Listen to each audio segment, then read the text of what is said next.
നമ്മളിപ്പോ ബോർഡ് കാണും, welcome to west Kolkata എന്ന് പറഞ്ഞുകൊണ്ട്. ഓക്കെ.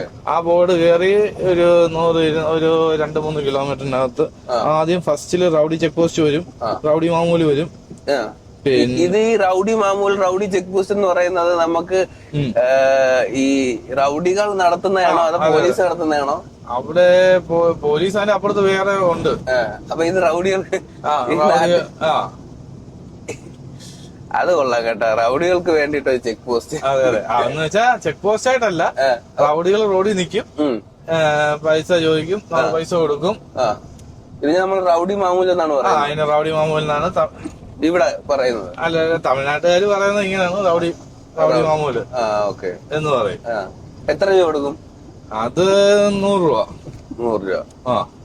അതിന്റെ അപ്പുറത്ത് പോലീസുകാർ നിപ്പുണ്ടേ, അവിടുന്ന് ഒരു 1/2 കിലോമീറ്റർ അപ്പുറത്തായിട്ട് പോലീസുകാർ നിപ്പുണ്ട്, അവർക്കും കൊടുക്കണം. ഓക്കെ. അപ്പൊ ഇനി അങ്ങോട്ട് കൂടുതലും പൈസ പിരിവാണ്. അതെ അതെ അതെ അതെ. അപ്പൊ നമ്മൾ ഇത്രയും ഒഡീസ, നമ്മളിപ്പോ ഇത്രയും ഒഡീസ ഓടിയിട്ട് നമുക്ക് 1 രൂപ ചെലവ് വന്നിട്ടില്ല. അതെ, 1 രൂപ പോലീസിനോ അല്ലാതെ ആർക്കും നമ്മൾ കൊടുത്തിട്ടുമില്ല. അതെ. ആന്ധ്രയിലെ ചെക്ക് പോസ്റ്റിന് നമ്മൾ 700. നമ്മളത് ഈ രാത്രി മാത്രം ഓടിയത് കൊണ്ട് മാത്രം ഓടുന്നതുകൊണ്ടാണ്.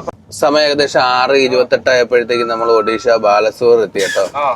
നാഷണൽ ഹൈവേക്ക് കുറുകയായിട്ടുള്ള ഒരു റെയിൽവേ ക്രോസിംഗിലൂടെയാണ് ഇപ്പൊ നമ്മൾ പോകുന്നത് കേട്ടോ. ഒരുപാട് സ്ഥലത്തൊന്നും ഈ ഒരു കാഴ്ച കാണാൻ പറ്റത്തില്ല. ഇനി ഇവിടെ ഒരുപാട് നാൾ കാണത്തുമില്ല. മേൽപ്പാലം വന്നുകൊണ്ടിരിക്കും.